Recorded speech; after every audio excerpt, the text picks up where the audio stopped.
இன்றைக்கி சௌச்சௌ வச்சு ஒரு கூட்டு வேர்க்கடலை போட்டு அரைச்செல்லாம் விடாமல் ஈஸியாக பண்ணுற கூட்டு. ஜஸ்ட் இது தேங்காய்லாம் அரைச்சங்களாம் இருக்க வேண்டாம், வறுத்து போட்டால் நல்லாயிருக்கும். இதை வந்து ட்ரை பண்ணி பாருங்கள். இதுக்கு வந்து ஒரு கப்பு சௌச்சௌ. அங்கே ஊரில் என்ன பேர்? சௌச்சௌ தான் அங்கேயும். சரி, எனக்கு தெரியல. சௌச்சௌ வந்து ஒரு சௌச்சௌ எடுத்துக்கலாம். எங்கள் காட்டில் கொஞ்சம் போகிற பெங்களூர் கத்திரிக்காய். பெங்களூர் கத்திரிக்காய் கரெக்ட், நீங்கள் அழகாக சொல்கிறீங்க. பெங்களூர் கத்திரிக்காய் அது வந்து நறுக்கி இது மாதிரி ரொம்ப பொடியாக வேண்டாம், கூட்டு மாதிரி தானே இருக்க போகிறது, அதனால் இது மாதிரி நறுக்கிக்கோங்க.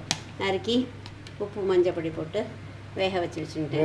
ஏன்னா எங்களுக்கு ரொம்ப குழஞ்சி வேணுங்கிறதுனால நீங்கள் புளி தண்ணியிலேயே கூட வேக வைக்கலாம். இது வந்து போரலைன்னா கொஞ்சம் உருளைக்கிழங்கும் கட் பண்ணி போட்டுக்கலாம். இது வந்து அது மாதிரி வச்சுருக்கேன். நான் கொஞ்சம் உப்பு மஞ்சப்பொடி போட்டு வேக வச்சு வச்சுருக்கேன். அப்புறம் வந்து ஒரு கப்பு வெந்த துவரம்பருப்பு, அதுக்கப்புறம் கொஞ்சோண்டு புளிக்கரைசல் ஒரு அரை கப்பு, அதுக்கப்புறம் வந்து தாளிக்கிறதுக்கு வேர்க்கடலை அதுவும் இதோடு சேர்த்து வேக வச்சு வச்சுக்கோங்க. நான் வந்து எங்களுக்கு அதான் எல்லாமே எங்கள் காட்டில் குழஞ்சி வேணுங்கிறதுனால ப்ரெஷர் குக்கர்லேயே வச்சு வேக வச்சு வச்சுருக்கேன். வேர்க்கடலை ஒரு 1/4 கப்பு. உங்களுக்கு பிடிச்சதுன்னா கூட போடலாம். அங்கே நிறைய பேருக்கு பீனட் அலர்ஜிங்கிறதுனால கொஞ்சமாக போடுங்க. அப்புறம் இப்போ சௌச்சௌ வேக வச்சு வச்சுருக்கேன், வேர்க்கடலை வேக வச்சு வச்சுருக்கேன், துவரம்பருப்பு ஒரு 1/2 கப்பு வேக வச்சு வச்சுருக்கேன். அப்புறம் புளிக்கரைசல் ஒரு 1/2 கப்பு. அதுக்கப்புறம் தாளிக்கிறதுக்கு கடுகு, சாம்பார் பொடி, தேங்காய் வந்து வறுத்து போடணும். தாளிக்கிறதுக்கு கடுகு, ஒரே ஒரு மிளகா வத்தல், கடலைப்பருப்பு, கொஞ்சோண்டு சாம்பார் பொடி, அப்புறம் கருவேப்பிலை. இதில் தான் வேணுங்கிறது பொருள். இப்போ பண்ணுறதை பார்க்கலாமா? இப்போ அடுப்பு பற்ற வச்சுங்க.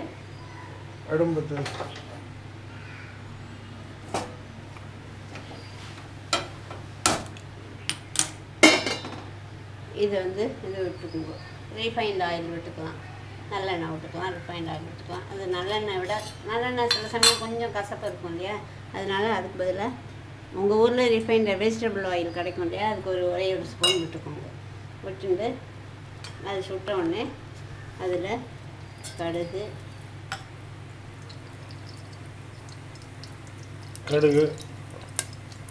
ஒரு மிளகா வத்தல், அப்புறம் கொஞ்சோண்டு கடலைப்பருப்பு அதை போட்டு வறுத்து போடுவோம்.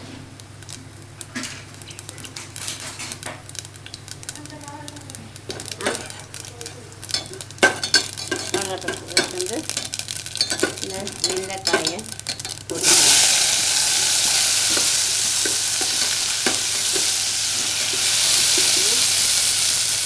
அதோட இந்த வெண்டைக்கடலையும் போட்டுக்கணும். அலர்ஜியாக இருந்தால் கடலை விட்டுருங்க, அவ்வளோதான். கொஞ்சோண்டு போட்டால் நல்லா இருக்கும். வேறே வந்து சௌச்சௌ வேர்க்கடலை கூட்டு. இது பீனட் அலர்ஜியாக இருந்தால் நீங்கள் வேணால் இது சோயா ஊற வச்சு அதை கூட போடலாம். கொத்துக்கடலை அதை போடுங்க. கொத்துக்கடலை, வெள்ளை கொத்துக்கடலை இருக்கு இல்லையா, சனா, அது உங்களுக்கு டிண்டே கிடைக்கிறது, அது போடலாம். வேர்க்கடலை இப்போ வேண்டாம்னா அதையும் யூஸ் பண்ணலாம், அது ரொம்ப நல்லா இருக்கும். அதுவும் எங்காத்து பிள்ளைக்கு எல்லாத்துலேயும் சனாவை போட்டுருவான். கறி இது எல்லாத்துலேயும் இதெல்லாம் அவன் பண்ணுறானோ எல்லாத்துலேயும் வந்து விட அதோட இது அவனுக்கு. அப்புறம் புளி தண்ணி விட்டாச்சு. இதை விடணும், இதான் விட்டுருக்கேன். இதை இப்போ விட்டா என்னது? இனிமேல் தான் புளி விடணும். நீ விட்டுறிய தண்ணி அந்த விட்டேன். புளி தண்ணி விட்டாச்சு. அது கொதிக்கணும்.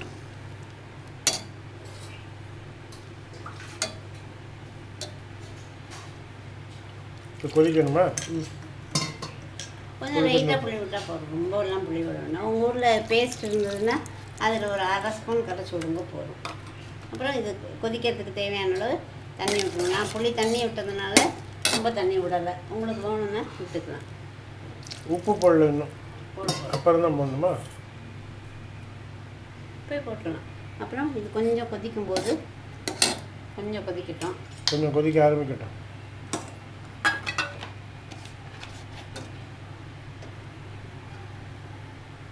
கொஞ்சம் கொதிக்குது. கொதிக்க ஆரம்பிச்சோடனே சாம்பார் போட்டு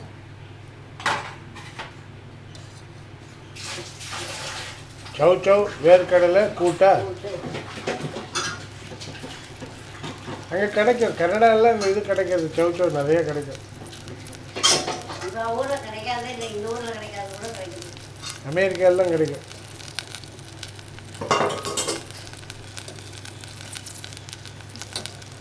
கொஞ்சம் கூட முட்டை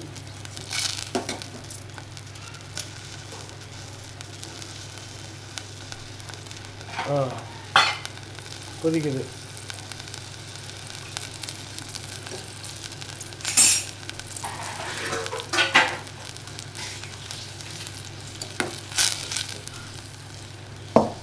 கொதிக்குது.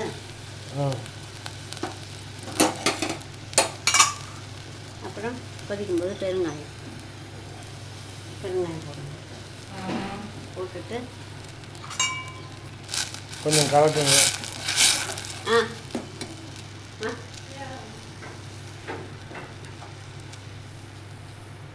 இங்கே கொஞ்சம் இருங்க.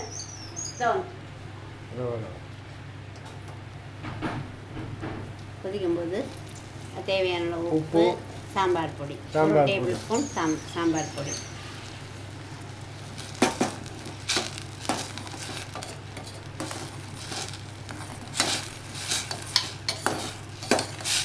இது நல்லா கொதிக்கட்டும். கொதிச்ச அப்புறம் அவ்வளோதானே? இந்த பருப்பு விடணும். பருப்பு விட்டே ஐயா இல்லை. ஓ கொதிக்குது. இப்போ இந்த ஒரு அரை கப் அளவுக்கு நல்லா வேக வச்சு மசிச்ச பருப்பை அதில் விடணும்.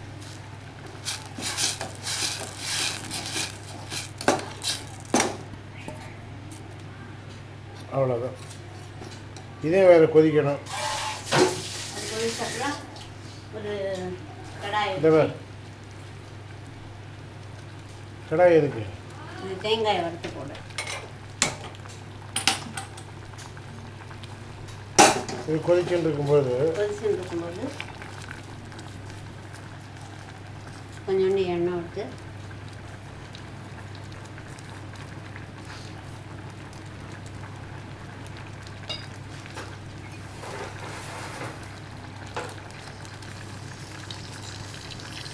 கருவேப்பிலை போடுங்க. கருவேப்பிலையும் நல்லா வறுக்கணும். இந்த தேங்காய் திருவின தேங்காய் இருக்குது, அது ஒரு 2-3 டேபிள் ஸ்பூன்.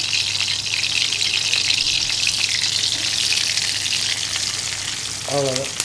இது நல்லா சாஃப்டாக வறுக்கணும், வாசனை வர வரைக்கும்.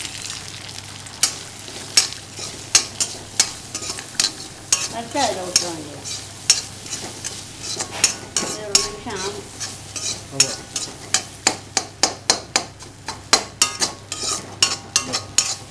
இதை வெடுத்துட்டு அதில் போட்டுரு. அவ்வளோதான்.